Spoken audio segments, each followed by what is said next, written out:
Can you believe the history behind everyone's favorite orange cat? Garfield has become one of the most recognized characters in cartoon history. From his early comic strips, to his cartoons, to his brand new movie coming out. The character has become a merchandising and marketing icon. Families everywhere have loved this iconic orange cat. Garfield is ingrained in American culture, and with the new reboot of his movies, it seems Garfield is around to stay. Let's take a deep dive through the delicious history of this funny cat. The cartoon of Garfield came from the brilliant mind of Jim Davis. Davis was born and raised in Muncie, Indiana, the same place where the Garfield comics take place. Davis would begin his career as an assistant on the T.K. Ryan's Tumbleweeds, eventually creating his own comic strip called Norm Nat, which ran in the Pendleton Times from 1973 to 1975.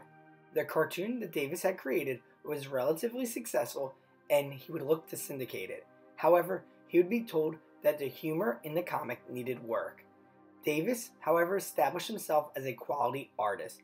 This is when Davis came up with the concept of Garfield. He pulled together ideas from his youth growing up on a farm of 25 cats, and he looked to the cat for an animation inspiration. Besides pulling from his real-life experience of having 25 cats around him, he pulled the personality of Garfield from his actual grandfather, James A. Garfield Davis, who was a very large man and could be grumpy and sarcastic at times. Prior to Garfield launching as a comic, it was originally piloted as a comic called John, which ran in the Pendleton Times. It would run right after Davis's Norm Nat ended.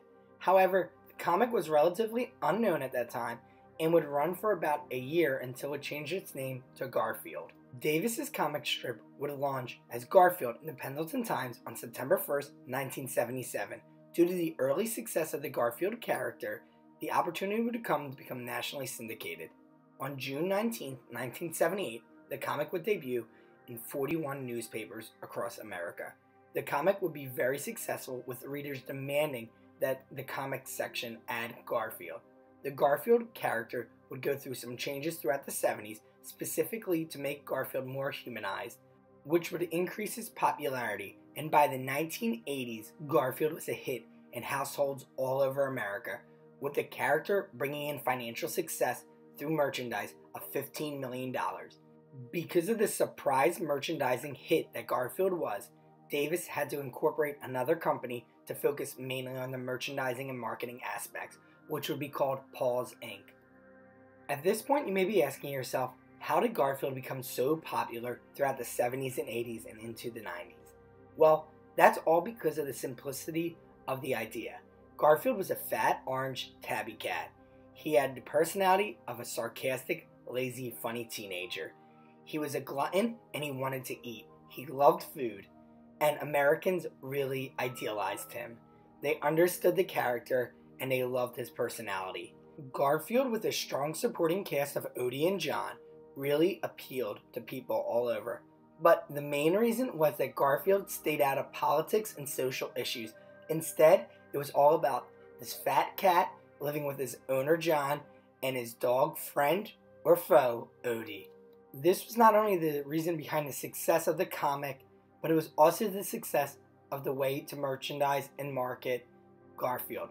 Because he had no negative stigmas attached to him, the value of this character would increase, and he'd be a great opportunity to utilize for marketing purposes. Over the years, Garfield's brand value has skyrocketed. Garfield has been the spokesperson or spokescat for toys, for credit cards, hotels, and cruise lines. Companies like McDonald's and American Express have used Garfield in their advertising over the years. Most recently, he became the spokescat for Motel 6 in 2024 as their first ever chief pet officer in honor of the newest Garfield movie that's coming out. Besides being a marketing machine, the character has also been beloved in the form of merchandise, whether that's kids' dolls, toys, or games. Almost every kid growing up, if you grew up in the 90s, had something Garfield. There's no doubt about that. Either you had a doll, or a piece of clothing, or even a video game. Garfield made his own video game debut in 1985 on the Apple II, and even make a console debut in 1995. This has brought the character value of Garfield into the hundreds of millions, close to $1 billion for merchandising purposes. If you slap a Garfield on it, there's a chance it will sell, especially for those 80s and 90s babies who loved the character so much. Besides the comic strip and being used in merchandising and marketing, Garfield has been seen in other areas as well. He had his own TV show that ran from 1988 to 1994 on CBS. The cartoon was called Garfield and Friends, which was very popular among 80s and 90s kids. Prior to this, Garfield was used in a similar sense as the Peanuts characters were on TV, typically for TV specials or TV premiere movies. Garfield would even go on to win 4 Emmys for these primetime specials. This was the first show that brought Garfield to life. He would only be seen in reruns of Garfield and Friends until 2009, when the new Garfield show would be brought to the United States and to France, and it would have moderate success in the US and strong success in France. Now, obviously, we can't talk about Garfield without talking about his big screen debut in 2004 for the Garfield the Movie, which was a live-action version of Garfield.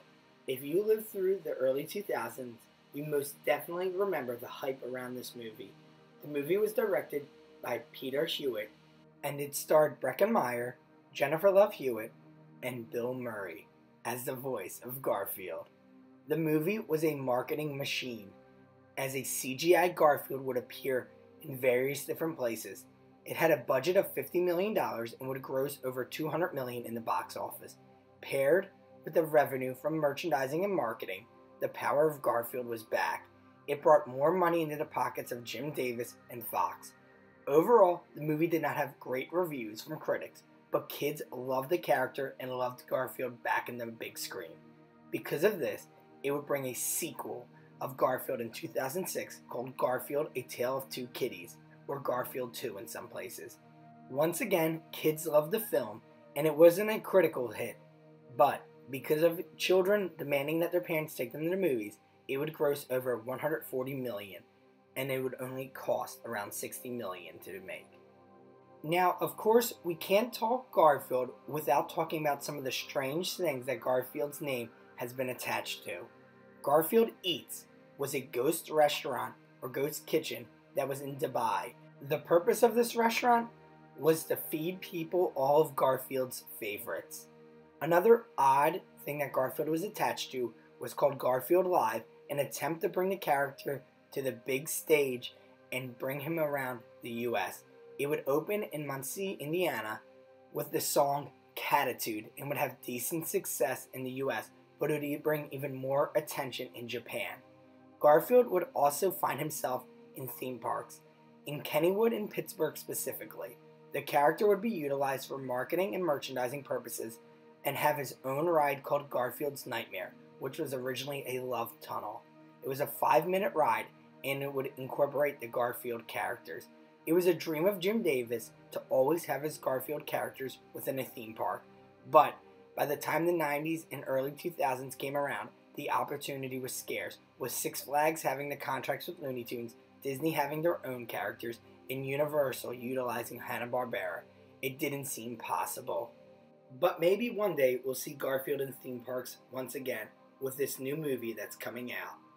In 2024, I never thought I would see Garfield on the big screen again in a unique style of cartoon, with the voice of Chris Pratt playing the part of Garfield. It should be a very interesting movie, and we're excited to see how it turns out. Let us know in the comments below if you'll be going to go see the Garfield movie, or if you've already seen it. Let us know how it was. Thanks so much for watching.